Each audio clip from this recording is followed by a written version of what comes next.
Hello, this is Krystine Sherwood, the Beauty Pro coach, and I am your host of the Beauty Pro podcast.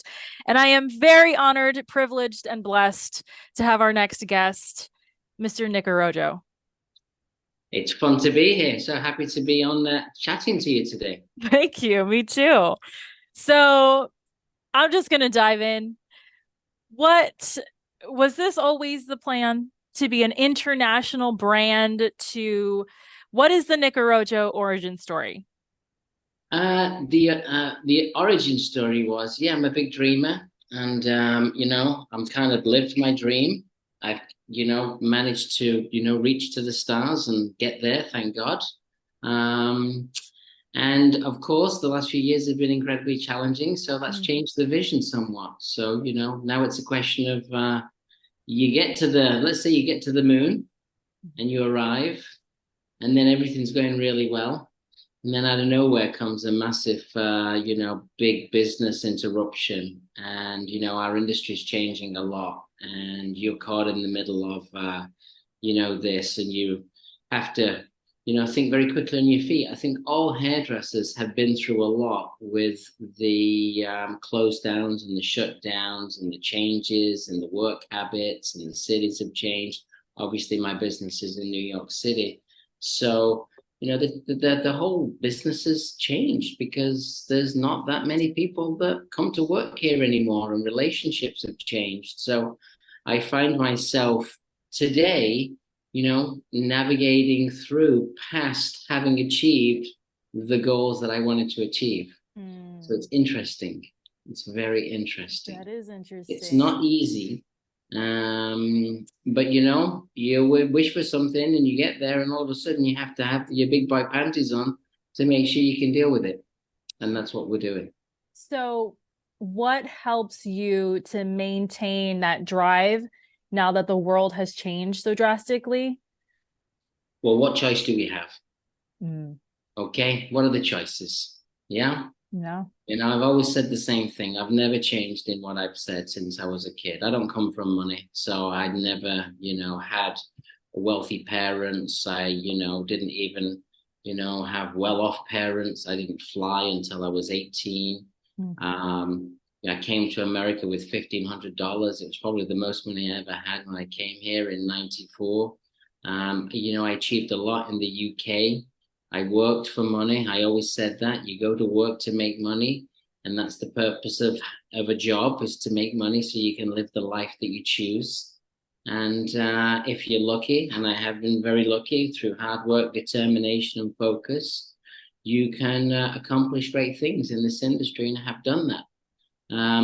Today, you find yourself in a situation which nobody ever thought would ever happen, that someone could close your business down for 3.5 months and expect it just to start up again. And I live in the epicenter of what was known as the center of, COVID, New York City. So, and the way in which the politicians dealt with it here was pretty devastating for businesses like what we do in the hair and the personal care business. Nobody cares about us. It's the reality of it. Yeah, nobody did anything for us. There's no agency that did anything for us. And to be fair, a lot of people kind of laughed at what they thought was a very kind of non essential industry. Okay. Hmm. So, but once you do create success, you have commitments. And when you take those commitments, so when you're signing a lease with a $15 million commitment, that's a commitment. And you go into a lease scared as hell. Hmm. When I first did my first lease, I had to put $32,000 down.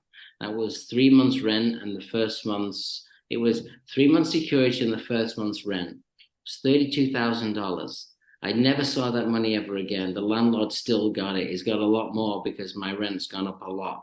Mm. So, you're always very conscious about, the commitments that you have. And today, once you make these commitments, when challenges and problems happen, you have to figure out and try and navigate how to get through. And we're continuing to do that. So we don't really have a choice. Yeah. Mhm. The Yeah. simple choices, the choices are very simple. Give up Hmm. completely. Well, I'm too young to give up. Okay. Start again. Okay. Have it all collapse and start again. I don't have enough time to start again. It's not really like my future. Hmm. Or fight for what you've built. And I think that that's literally exactly where I'm at. I'm fighting for what I've built, and it is what it is. You just have to do the very best that you can. It's every day is a tough day. Every day there are things against you. Running a business in New York City is probably one of the toughest things you can do. Hmm. It's very expensive. It's become more expensive, and it's not a very business friendly environment. Okay. So, Mm. I've learned how to navigate and work in this city. And to be quite honest with you, if I can get through this, people say, oh, you managed to make it. No, we are navigating through a very difficult period of time because the industry has changed so much, and my commitments were so big that they could not withstand Hmm. losing 50 hairdressers. You lose 50 hairdressers when you get closed for 4 months and you come back and you've not made any money, and every hairdresser doesn't want to come back. So, and people think of me it's not just, we're not just a hair salon. Yeah. Mm-mm. We were Right. three salons, we were two schools, we were an academy, we're a product company, we're all these different things. I got three different companies that I run, all separate enterprises. They all need a CEO. That's me. Yep. And yet I work and I teach every weekend and I cut clients every day, and I'm fighting for every penny. So, I suppose it's just my northern English northern mentality, hard working, bricks and mortar, one step in Hmm. front of another, just see where we can go. If things don't work out, I will always be okay. Yeah. There is no such thing in my life as fail. There is Mm. only a thing called success. That's right. People cannot take away from you what you have built. People cannot take away your reputation. You can look behind to see you can look over your shoulder, see where you've come from. You can see exactly whether you achieved your dreams or whether you achieved your goals. I did achieve all of them. And as I did achieve all of them, I can continue to dream bigger. As I continue to dream bigger, I continue to invest in the number one person, the number one thing, which is me. I've always invested in me. So I invested in trying to expand my business and make it even more successful, to create opportunities for people so that people would stick around longer, so that we could build something. And nothing has really changed in that capacity. The only thing that changed was that my business was shut down for a long time. And Mm. because of the shutdown and the change in the mentality, then what's happened is we've been on the back foot for the last 2.5 to 3 years, and we continue to navigate forward. But if you're smart, you'll get there, and if you're unlucky, you're just unlucky. And if we have to start again, we'll start again. But I don't feel personally. I don't feel like I feel like all the decisions that I make are well thought out. They're the best decisions made at the time. If things don't work out, you just make the best decision at the right time, and you don't know what's going to happen tomorrow. We Hmm. have no idea. Yeah. No. Tomorrow Yeah. they could say, "Hey, you got to wear your mask again." And tomorrow they could say, "Oh, you got to stay 6 feet away from each other." And if they do that, then guess what? That's all going to be over because no one can cope with that crap anymore. Hmm. It's like a thing of the past. Don't bring it back. Don't make it something. You just got to move forward. But I live in a wacky town called New York, and this wacky town in New York, they have wacky thoughts and wacky ways of doing things. So uh, I remember seeing your posts, shouting out to the local government there. And I actually was very nervous for you. I was very wow, nervous. I was like, oh wow. Lord, I was praying because in our industry, we're not supposed to really talk about controversial political things. Oh yeah, yeah. I took a beating on a lot of that stuff. That was my question. Okay. I took a beating on a lot of that stuff. You see, what happened is there was this. number one, hairdressers, we're all emotional, Mhm. creative, Right. emotional. Yeah, that's who we are. We're emotional, Mhm. we're all of the words that people will make up. Yeah. Right. Creativity, we can be somewhat dysfunctional, Hmm. but we're just a different breed of person. We have to deal with a lot every Right. single day. Yep. Yeah. And, as a leader in the industry, and I think of myself as someone that, has been in this industry, one, for 40 years, and number two, I've been fighting at the top of my game for as long as I possibly can. I've worked with the best. I've had some of the best mentors in town, and I still keep my eye on the prize. And I work every day and I'm navigating. Yeah. So when I started with all of that, the idea was I was trying to make noise for salons to get open, but then you Yeah. had hairdressers that didn't want to go back to work. Ugh. So it flipped because people were Yeah. saying, I don't want to go back to work because you're sending me to go and get killed. I'm like, no, we're not. But that was part of, kind of the Yeah. mentality. Mm. What people don't realize is that no one's there paying your bills for you. Hmm. And I was compounding into hundreds of thousands of dollars worth of debt. My rent was $7,000 a day. So you add up how much you owe in rent after a week. Then you add up after a month how much you owe in rent. It's Mm. $200,000 a month. Yeah. Yeah. People don't make that money. You Mm-mm. can't find that money. Mm-mm. Yeah. So I was fighting for the salon owners so they could get their businesses open. The salon owners came to me and I fought for them. The problem was I got a backlash from a lot of my staff because Mm-hmm. I believe that the dynamic of me being a salon owner and being a hairdresser had evolved from me becoming a manufacturer of products, and my closest allies were my clients, and my clients were salon owners because they Mm-hmm. purchased my professional products. And my stylists, who were in their 20s to 30s, they had team leaders that were my friends when I was just a salon owner. So as I built people up, there were people put in place to look after the rest of the team. I've always been a believer in building a farm. And when I talk about building a farm, it's like a football team. You've got your main team, you've got your B team, you've got your C team. You've always got new talent coming through. You always have to be prepared for when things change. So, of course, for me, I was not disconnected from the staff, my personal team, but there were other people in place that were the so-called leaders. We called them the leadership team. Mm-hmm. Unfortunately, the leaders never came back. So if the leaders don't come back, then no one's going to come back. So that Yeah. is what happened.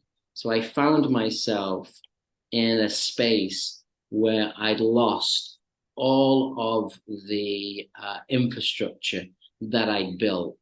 And you can't just click your fingers and Mm-hmm. expect that infrastructure to, happen tomorrow. And because I am 100% independent, and I was very smart in, having a good, um, you know, uh, a good amount of cash reserve to help me Mm-hmm. weather, this difficult time when it still continues to be a difficult time. So I was smart enough in that. But then you need even more money to inject Mm-hmm. because in order to get the train to go faster, you got to put more coal in the engine. Yeah, to get Yeah. the car to move quicker, you got to accelerate with more gas, which more gas costs more money. Yeah, so the Mm-hmm. problem is when you're trying to manage money and then you're trying to put gas, it means that the dollars that you spend are so much more precious now because Mm-hmm. you're fewer of them. Mm-hmm. But the whole landscape has changed. When I talk about the landscape has changed, inflation, petrochemicals, if you're making products, manufacturing has changed. Costs of manufacturing have gone up. People don't want to manufacture goods no more. There's a major shift. Shipping a product from California to New York is now 3 times what it would have cost because of the gas. So when you're putting together, 50,000 units on a shelf, and the product's being made in California, and you got to bring it over to New York, all of these things add up, cost a lot of money. So in addition to being a one-man show, really, you are also an economist. We are forced to do this. I have to be. Yeah. I mean, life was good when I could focus on the hair and the creativity. Yeah. That was really like when it was a blessing. The last few years, I've really had to use my mental capacity to navigate forward, and still continue to navigate forward. To get up every day and know that you're going to work your socks off, and everything that you do is going to go into the business. It's not going to go into your pocket. Yeah. So since 2020, my earning potential has become nothing. I don't worry about taking any money. I just work. But that's the true leadership right there. That's true leadership. That's sacrificing. Well, I think it's the same for every salon owner. Yeah. The last person to get paid. Yeah. And the objective of a business is initially to get to a break-even zone. Yeah. Once you hit your break-even zone, then you can start to think about the potential for you to actually start to get money. The first 2 years I had this business, I had a zero, tax return. I never made any money. I didn't put myself on payroll. I just worked my socks off and, put the grind on. But I think when you're new in business, and I know there'll be lots of new salon owners that maybe hear this, when you're new in business, you're so enthusiastic about what you're doing. You go to the end of the world for it. You don't mind staying till midnight to clean a shelf. You don't mind, coming in really early, because that's your entrepreneurial spirit and your entrepreneurial vision, and all your juices are flowing, and money's not your focus. Yeah. Because if your focus was money, you'd never be a hairdresser. Yeah. Okay? Right. If your focus was money, there's other ways to make money, and hairdressing is a phenomenal job. It's a phenomenal career. Yeah. And you can make a lot of money. Having said that, running a salon is a low profit business with a lot of people run salons because they want to be autonomous and they want to have their vision. People also run salons because they want to be a leader and they want to be a mentor, and they get a lot of reward from giving. Yeah. But really, on the business side of things, to get money out of a salon, that has to change. It all has to change, because otherwise, it's not gonna work. And it is changing. But again, when you're a small business, you can change quickly. When you're a bigger business, it takes time to change things around. Yeah. So what's being in the industry for so long, there's lots of lessons that we learn about people. Just, what's the lesson that you wish that these lawyers and statesmen and realtors even would learn that we have learned? Well, I've learned that there's no point talking to any of these people because they've all got an opinion and they all talk with authority. Yeah. And they have confidence, because that's what they do. They have the confidence. But I've also learned that they're not right. Yeah. Okay. Yeah. The way in which the world turns today, when you grow up with very little, you're very intimidated by the world. And when you get into the world of business, you're very intimidated by the world of business. When it comes to money, people are scared of money if they don't have it. If they're born with it, then it's a slightly different thing because they're used to it. But if you're not born with it, how do you manage money? And who knows what's right? Okay. So, what I've learned in my lifetime is it's great to trust, but it's better not to. Oh. Okay. So people will take your money, people will take your advice. I see it all the time. Everyone wants to make everything into a perfect box. Well, nothing's perfect in the box. Yeah. You'll never have a perfect box. The laws don't allow you to have a perfect box. If you look at the rules in which the way society is set up, it doesn't all fit in together. Okay. Mm-hmm. Well, you say, well, give me an example. Okay, here's an example. Uh, Someone that is not a legal citizen has the same worker laws rights in New York City as someone that is. Mm-hmm. Okay, Yep. but how can they have the same work rights when they're not even supposed to be allowed to work? Uh-huh. Yep. I Can hear you loud and it clear. makes sense? Yeah. For someone to join my company, there Mm-hmm. are 29 steps to get Mm-hmm. someone onboarded. Yep. Okay. Yep. And yet there's over 100,000 people that they just let into the city that where they're going to go and who's going to pay for them. Mm-hmm. And how's that going to work? How does that work in society when you're paying for X and someone else is paying for Y? When it comes to the school board, and I have a school. When it comes to Uh-huh. the education department, Yeah. okay, look at the laws in the education department. You've got different agencies that don't actually agree on the same rules that you have to. So if you're talking to the state, there's a way in which you have to prepare your presentation for the state. But then if you're talking to NACUS, which is an accreditation agency, Mm-hmm. you have to kind of finagle it to fit. And then you've got 50 states that all have different rules and regs. Okay, so you have federal, and it's like you have to look at in America, different states have different rules, Mm-hmm. different laws. Same country, but in America, one state has a different rule to somebody else. So nothing ever fits perfectly in a box. Do, Okay, do when you're you running a business, you got to understand that you just got to kind of try and get it to like 90% right. You'll never get it to 100%. do you feel like you'll stay in New York, or do you feel like you'll relocate your headquarters someplace else? It's a great question. I think, obviously the cost of business here is very high. I've still 5 more years left on my lease. I'm navigating through that. I've repurposed my facility here. We're pivoting more to education. We're pivoting less to the salon industry, as in, salon. I don't see myself standing behind the chair, although I do think that there is always going to be a great place for hairdressers to flourish, and I'll still be cutting hair when I'm older, but it's not like the vision for me to be a 75-year-old stylist. Having said that, at 75, I would still like to be able to do a haircut whenever I choose, and I'd like to Mm-hmm. do it because I like doing hair. Yeah. Um, when as we navigate through the next few years, while I still have my lease, I'm here. If we kind of, let's say, continue to build and we continue to navigate and we're continuing to regrow, then when that lease comes closer to that time, then I can reevaluate where I need to be and what I need to do. Mm. Do I think New York's a good place for business? It's not a good place for business right now. Yeah, Mm-hmm. my location is I've got, let's say, four great city blocks here on the west of Soho, and they're all the industrial buildings where everybody works. But Friday's a ghost town. Wow. Monday's a ghost town.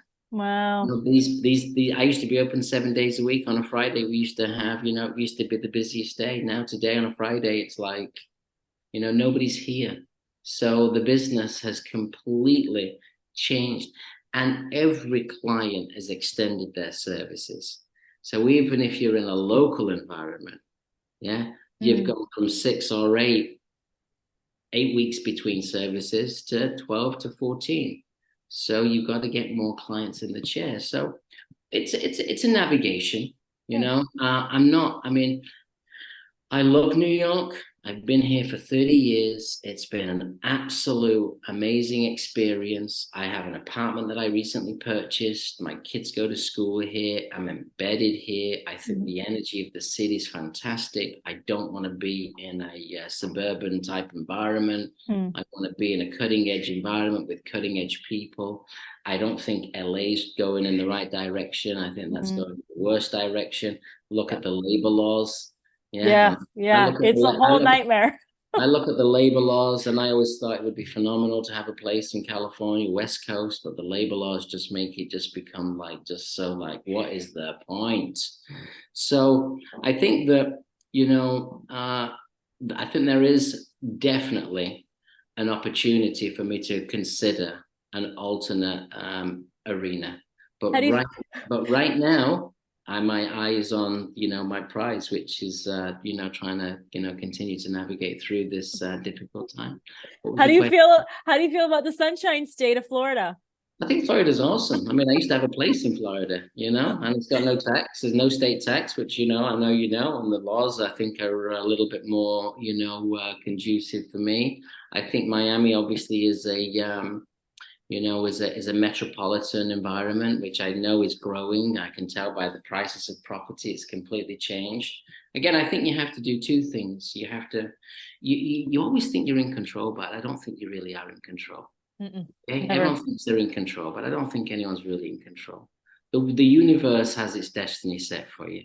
So Yeah. you can try to push it whatever way you want, but the universe will put you in the place you're supposed to be. Mm-hmm. You can try to steer it, but you know what? The universe talks to you, and I really shouldn't be in business right now, right? I shouldn't. I mean, Right. literally, I went into $12 million worth of debt, right? Ugh. Twelve Yeah. million dollars on my books sitting there. I was like, I shouldn't be in business now, but the universe helped me. That's Yeah. good. Yeah. What's So, your what's your favorite insult that you have gotten? insult. Yes, that you're super proud of. Like you look back at that moment and you say, thank you for that.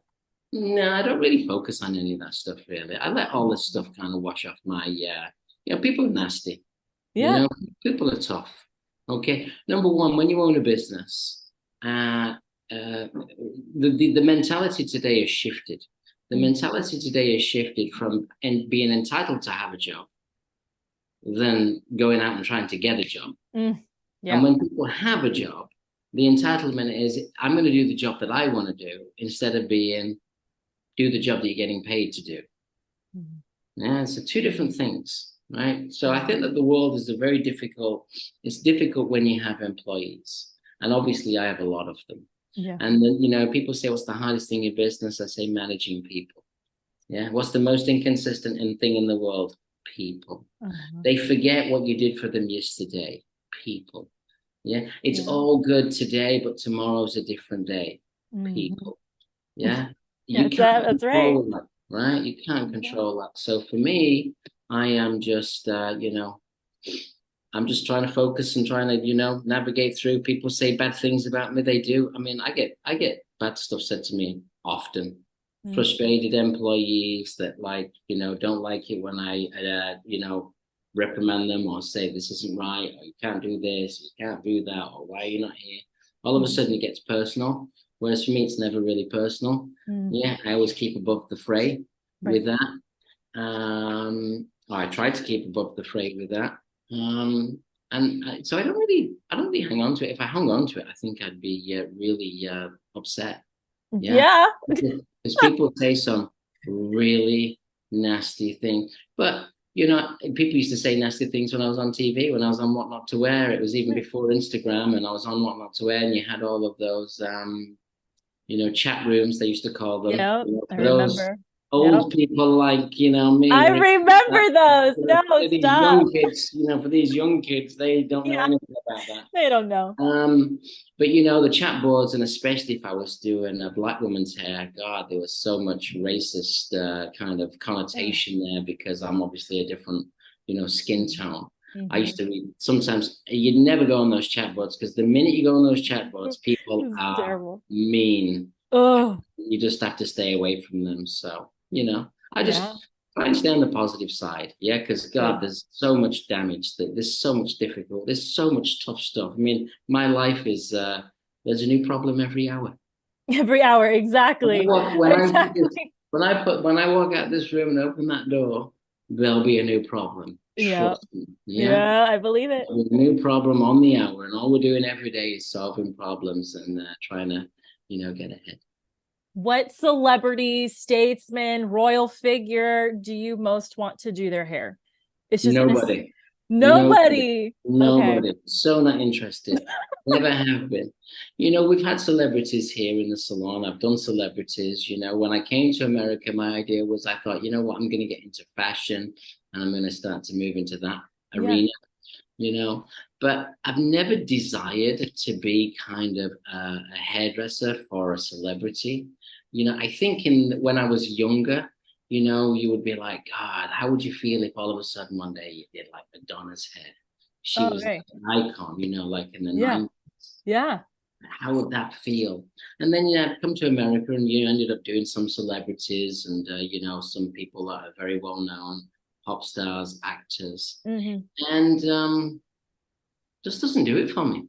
I don't know what Sure. it is. Just doesn't do it for me. I don't need the black. And even if I did it, I wouldn't use it as the black. I wouldn't be like, oh, look whose hair I do. No. Everyone validates themselves by whose hair they do. And while I understand that's how society operates, Hmm.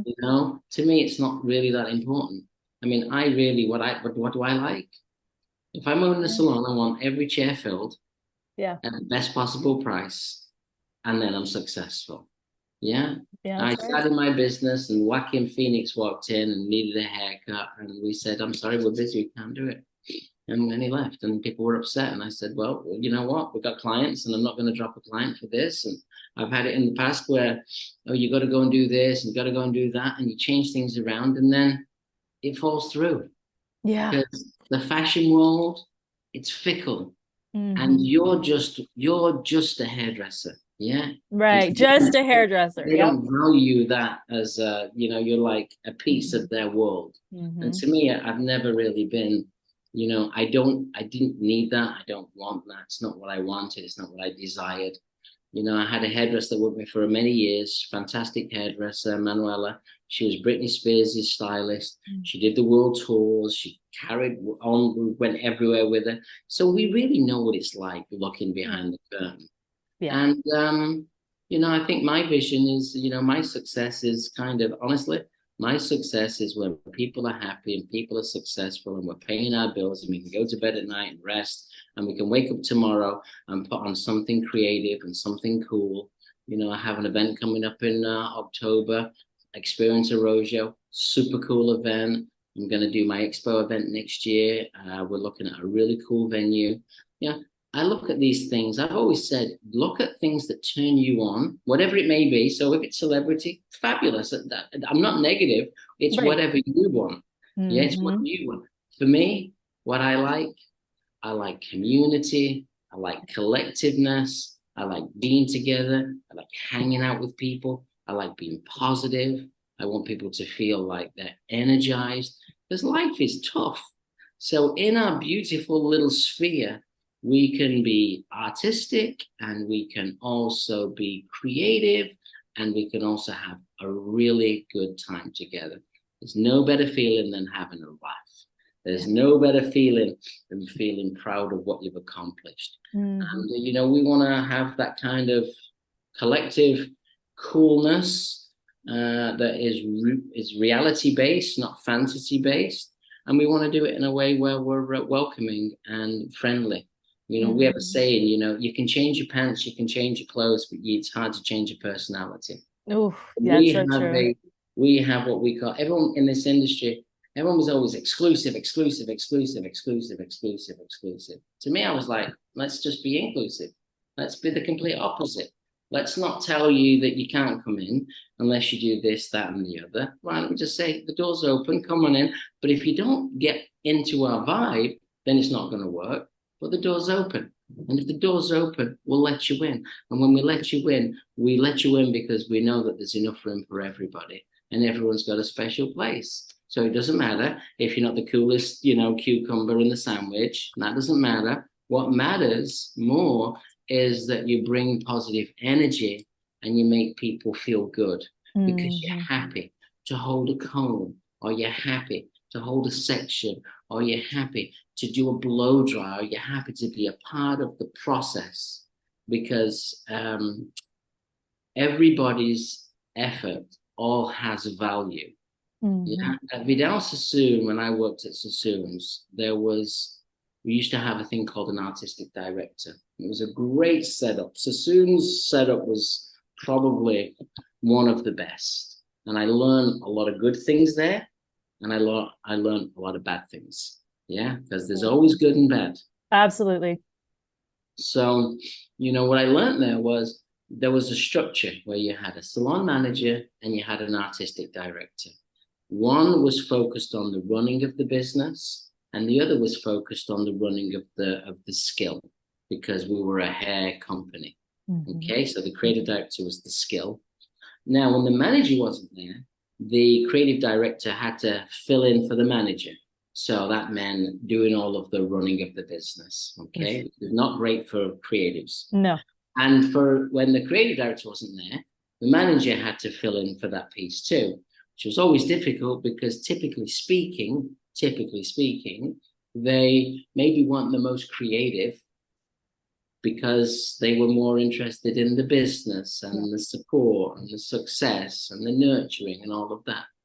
Now, in my experience, I always said, and I became an art director when I was very young, I always said, if I'm going to be an art director, it shouldn't be about how good I am.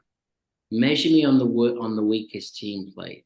Don't measure me on my work. Measure me on the weakest member of the team. Mm. So who is the one that needs the most work, the most help? Let's measure that person. And as an artistic director, if the weakest member of the team is strong, then you've done your job.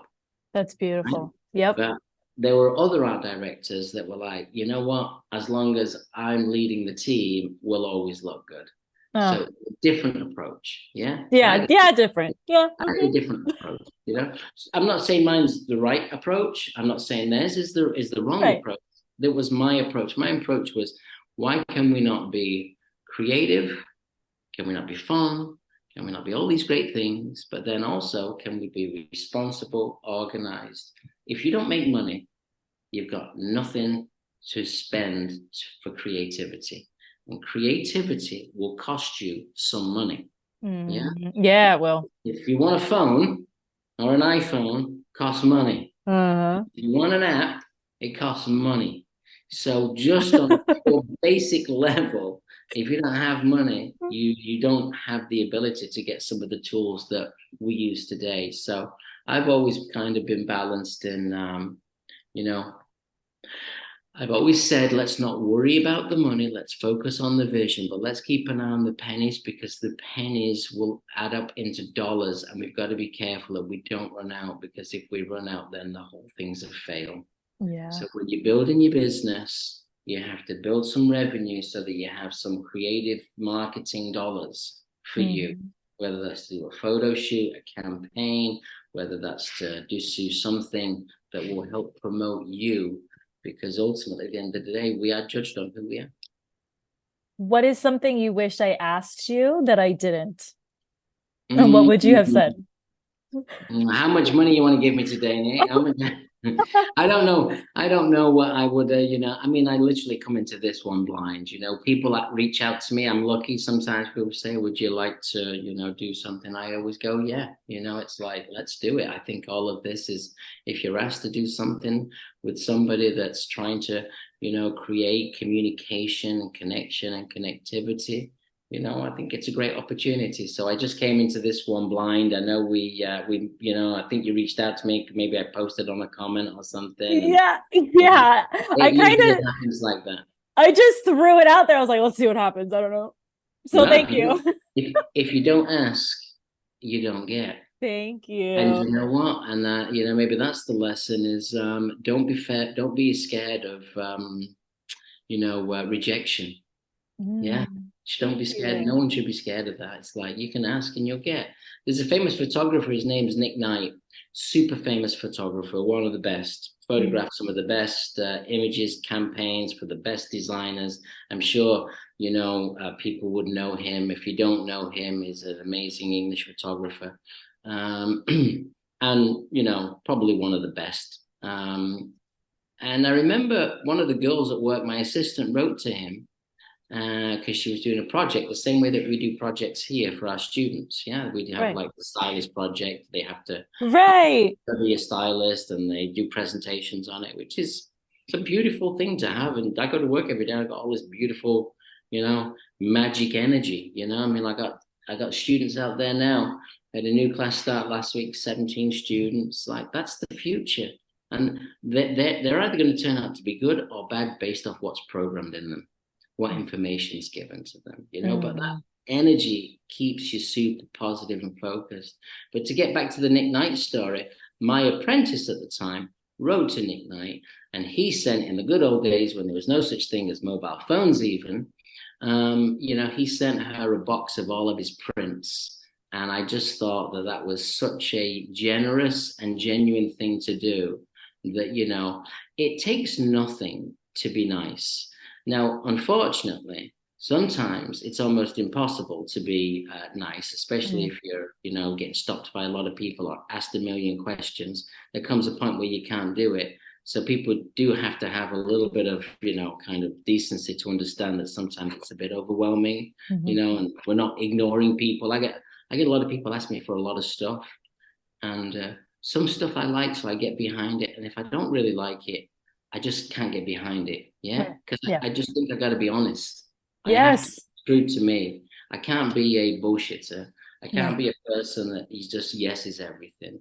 Yeah. Mm-mm. I have opinions. My opinions sometimes get me into hot water because people don't like my opinions, and that's okay.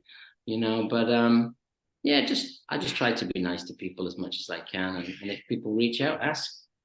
We say yes as much as we can. Well, I appreciate it Thank you. wholeheartedly.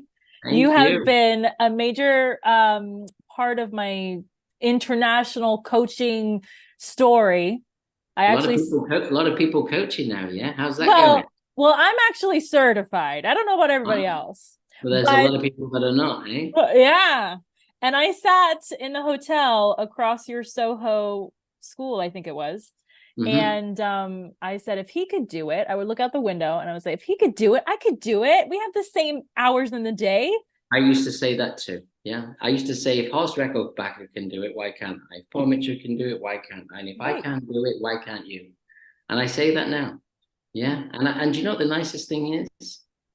I see a lot of people that I've had a helping hand in, and I see that they're very successful, and I see that they've managed to accomplish great things. And I always know the ones that are really thankful thank me, and the ones that maybe don't, they don't. And I know who they are, and I only Mm-hmm. know it doesn't matter. But I always recognize and remember. But I'm pretty proud of the fact that I do, even though I may get criticism and stuff like that, I also do get really nice, positive affirmations from people that Mm-hmm. I've helped in the past. And even the best ones I ever get is from disgruntled employees that write 3 or 4 years later to Oh, me. yeah. And then they write and they kind of, in their infinite, maybe like discovery of understanding how the world turns, they start to have a greater sense of appreciation for Mm-hmm. who I am, what I've done to help them, and that they see how difficult it really is because the grass is not greener. Mm-mm. Yeah, the grass looks better, but you get over to the other side of the field, and you realize the grass is as crap as the grass you were stood on. Yeah. Yeah, but Yeah. from a distance, you don't see the detail. You just see the green, shiny grass Mm-hmm. that just for some reason looks a little bit of a different color, but it's still you.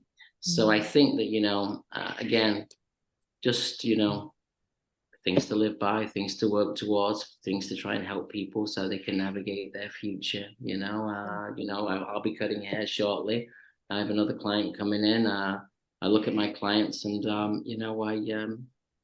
I want them to feel good about their experience, and I want them to have a great haircut. And I never worry about the money in that Mm-hmm. capacity. Yeah, I Yeah. don't worry about that. I'm never worried about like, okay, they've got to. Sometimes I saw yesterday, someone didn't tip me. They don't tip you. Get over it. Yeah. Go on, move on. Yeah, Mhm. Yeah. somebody might forget. You have no idea what's going on in someone's brain. Right. Yeah, they Yeah. might forget. But the more you hang on to the negative stuff, the worse you become. Yeah. So the easier it is if you stay positive, then you'll be more positive. Mm-hmm. Every day. And it is a tough job. It is a tough job because number one, there's an expectation to please. Mm-hmm. You're as a stylist, as a salon Sure. stylist, there's an expectation you want to please people. Number two, you have to deal with their energy. Number three, you have to deal with their timekeeping. Mm-hmm. So I do things a little bit different. I never say no to a client, right? I don't say no. If a client comes late, doesn't matter. I'm going to get that client in. I'll do whatever I can to get that client in. There's loads of tricks in the toolbox to make. Yes. Yeah. I'm never fully booked. Yeah, even if I'm fully booked, my front desk staff now put the lady on the bottom of the column. Put the lady at the bottom of the column or the person at the bottom of the column, and then let me, when I see that column, because I check my column every hour, I will check it. If I see someone, I'll know where to get them in. Okay. So Yeah. I'm a never say no kind of guy, Yeah. because the golden rule is you go to work to make money, and you should never say no to money. No. Because cosmically, if you say no to money when someone wants to give you money and you say no to it, guess what? You don't know, that money might not be coming close to you again. Ugh. You know, Yeah. I'm kind of a little bit of a living proof on, how it can be to build a business, but now it's kind of like an even bigger challenge, and it has been. And the most important thing is, who's learning the most is me. Right. Right. The lesson is always I'm for learning. you, for us, you know. I'm learning so much about business, about operations. I'm learning about resilience. I'm Yeah. learning about don't quit mentality. I'm learning about there's always somebody else, something new. You've not expanded all your options yet. There are so many more doors to open. You Yeah. just have to find them. And Yeah. in closing, my final thing I would say to you, is that when I started being in business, I always was like, oh, this problem, and this problem, and this problem. And you always have these challenges, and they exist today. Yeah. Yeah. Staffing issues, or, how to get the right people to do the right thing, whatever it may be.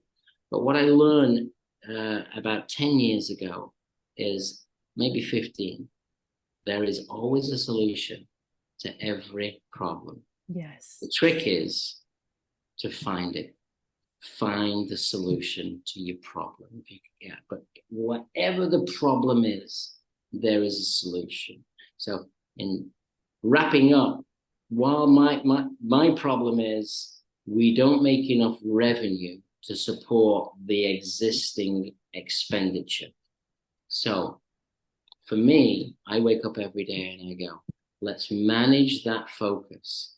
When you're a business owner and you wake up and you come to work and you realize you're losing $120,000 a month, okay? This is a real fact. Yep. So you can panic and you can, hide. I can tell you, there's many a time I've thought about getting into the closet and staying there. Just curl up in a little ball Yeah. and go, I don't know, I can take this shit. Yeah. Yeah. Or hide under the bed and hope that the world disappears. Yeah. Yeah. But at the end of the day, you get up every day, and I went from losing 100,000 down to losing 80,000, 70,000. And you look at these numbers, and it's so disparaging. But I have to say, good news. This since all the way this year, we are now at that break-even point. Oh, thank So God. we managed to go from losing so much a month to now kind of getting to that break-even point. So, the good news is we're at that point. The bad news is we've still got a lot of work to do. Yeah. Or I can Always. some cash. But as long as I got my health, I got everything that I need. And no one can take away everything that I've accomplished. And that's the same for every single person, so Yeah.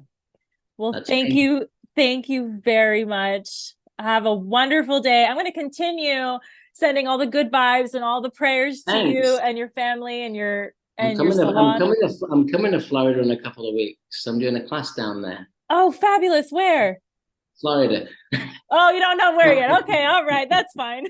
I do know, but my brain is not. I don't have it That's all right. right. It's in a couple of weeks. Everything's available on my Instagram or Good. my link tree. I'm so proud of you. Look at you advancing. Yeah. I'm gonna put all that stuff in the show notes for people to get in touch with. Okay. Please do. It's been a real pleasure, and best of luck, and hopefully we'll see Thank you in you. person. Okay. Yes, thank you so much. Have a Thanks for wonderful day. reaching out. Take care. Bye.